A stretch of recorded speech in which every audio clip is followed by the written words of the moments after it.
there are things in the world that have 4-year cycles. Bitcoin halving is every 4 years. United States president election is every 4 years. Their stock market is going 4-year cycles. We're still quite correlated with the stock market because most guys who buy crypto also trade stocks. When stocks go down, they want to hoard cash. They sell the crypto to get cash. So there are 4-year cycles elsewhere that will have impact. I think that the Bitcoin halving every 4 years definitely is correlated with the 4-year cycles we've seen in the past. And in the past, it's 1 year sharp drop. The drop is always fast, and then it takes 3 years to recover. So it's usually 1 year recovery, 2 year recovery, plus a 1 year all-time high. And then everyone gets really FOMO'd in, and then there will be another crash. So, but each time the cycle goes higher. So, but will that predict the future? Nobody knows. But what we can say, all I can say is in the past, there has been very distinct cycles, and the bear market is 1 year. We're just over the 1 year mark from the last all-time high, which is a year ago in November. CZ, the CEO of the world's largest cryptocurrency exchange Binance, is a subscriber to the 4-year cycle theory and believes that generally it takes 1 year for a crypto winter to play out, which is why he believes 2023 is going to be a year of recovery and the beginning of a new crypto bull run. In his most recent interview, CZ talks through how he sees the market growing 200x with it still being incredibly early with so many opportunities in the space. Make sure to stick around to the end of the video where CZ walks through exactly how he sees the next bull run playing out and what strategy most investors should utilize to maximize returns in the next run up. Also, only a small percentage of my viewers are actually subscribed. If you enjoy finance content, consider subscribing or liking the video. It's free and you can always change your mind. So the industry has a lot of room to grow, right? Just by the previous math, if only 0.5% of the wealth are in crypto, just by that, there's like 200% or 200x growth. 200x. 100x is 2 million, right? So 200x will be 4 million per Bitcoin. And also, the potential market size of a new technology cannot be measured with the previous one. So we should not measure Uber's market size by taxi companies. We should not measure the market size of cars by horses, right? So internet can penetrate globally. This is why Google is so much more valuable than whatever library that was there before. So for crypto, the potential market size is so much bigger than the current economy we have today, because this technology will make our economy much more efficient. It will make our economy much more global. It will allow us to have business models that we don't have today. You can do business globally, doing micropayments. You can charge, if you're a KOL like yourself, you can charge people 10 cents or 0.1 cents per view of your video, which we couldn't do today with credit cards and whatever fiat system we have. So the future size of the economy is much bigger than the one we have today. And the future economy is going to be powered by crypto. So there's a lot of room to grow. Where the Bitcoin is there for how long, I don't know. But for now, it's not leaving. So yeah. So I think, look, 2022 was a really nasty year. The last 6 months was like too much had happened. Yeah. I think now the industry is healthier.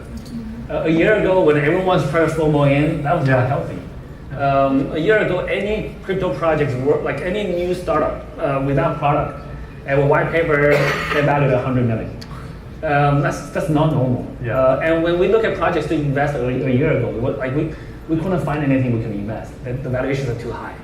Really? Yeah. So, but now we're seeing really good projects and proper valuations. So I think, and there's still good valuations. A project at 20 million valuation is, for compared to the traditional industries, it's a great valuation. So now we're seeing the industry actually much healthier, as opposed to what people think. Just because FTX happened doesn't mean every other business is bad. If you asked me at the beginning of 2017, I would not have said ICOs.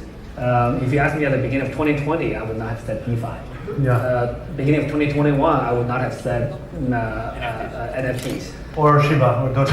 Yeah, well, those I would never say even today. I think everybody's different, right? So there's no generic advice that helps everyone. But the generic advice would be whatever you're interested in, learn about it first. Spend time reading it. That's the most time-saving part. And start education, and also start small, right? Look, you get a crypto wallet. You want to invest in a crypto project. You want to buy this coin. Buy a tiny bit first. Don't just follow people shilling Telegram messages, Twitter. It just like it gotta go through that process. And also, don't be too eager. There's two primary emotions that make people not good traders. One is fear, one is greed. Right, so don't get too just because it's going up. Don't try to buy more and more of it very quickly. Understand it first. Just because it's dropping, don't just panic sell all the time. So be sure that you understand the long-term benefits or the long-term utilities of whatever you're investing in. That would be my advice. And also for most people, don't trade, just hold. Trading will give us more money. That's where our revenue comes from. But for 90% of people, trading is actually not the best strategy. If you're not a trader in the traditional world, just because you come into crypto doesn't make you a good trader. So trading is a very specific skill that the very good traders hone for decades. It's a very competitive field. So in the crypto world, you find a project you like, buy and hold it for 5 years. Don't use the money you need for next month, right? So take a long-term view and just buy and hold for 5-10 years. And also when you buy, for most people, I recommend an averaging strategy. Figure out the amount you're going to buy every month. That would be the money that you don't need for the next 5 years. And just buy every month. It doesn't matter what the price is. Just buy whenever you get that money. And put it aside. After 2 years, put it aside for 5 years. You'll do fine. For me, the way I visualized it was if we think about the internet was just a new technology for transferring information. 30 years ago, that's all it is. So it's just packets, usually TCP/IP packets over the wire or now over the air. That's all internet is. But with that simple technology, we now build this whole world, social media, e-commerce, everything that today, if you take away your phone, you can't live. Back then, I understood that this blockchain, back then it was just really called the Bitcoin industry. This is a new technology for moving value. So with this new technology, many new things will be built.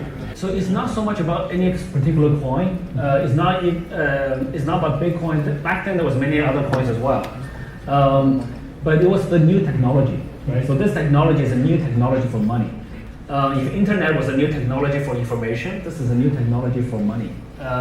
I kind of missed the internet days. I was just graduating from university and I kind of followed through, but I wasn't quite ready to catch that opportunity. So in 2013, end of 2013, early 2014, I said, we gotta do something in this space. So I told my then business partner, said, we should do some new project in this space. We were running an IT company. They said no, they're not really interested. They think this is crazy.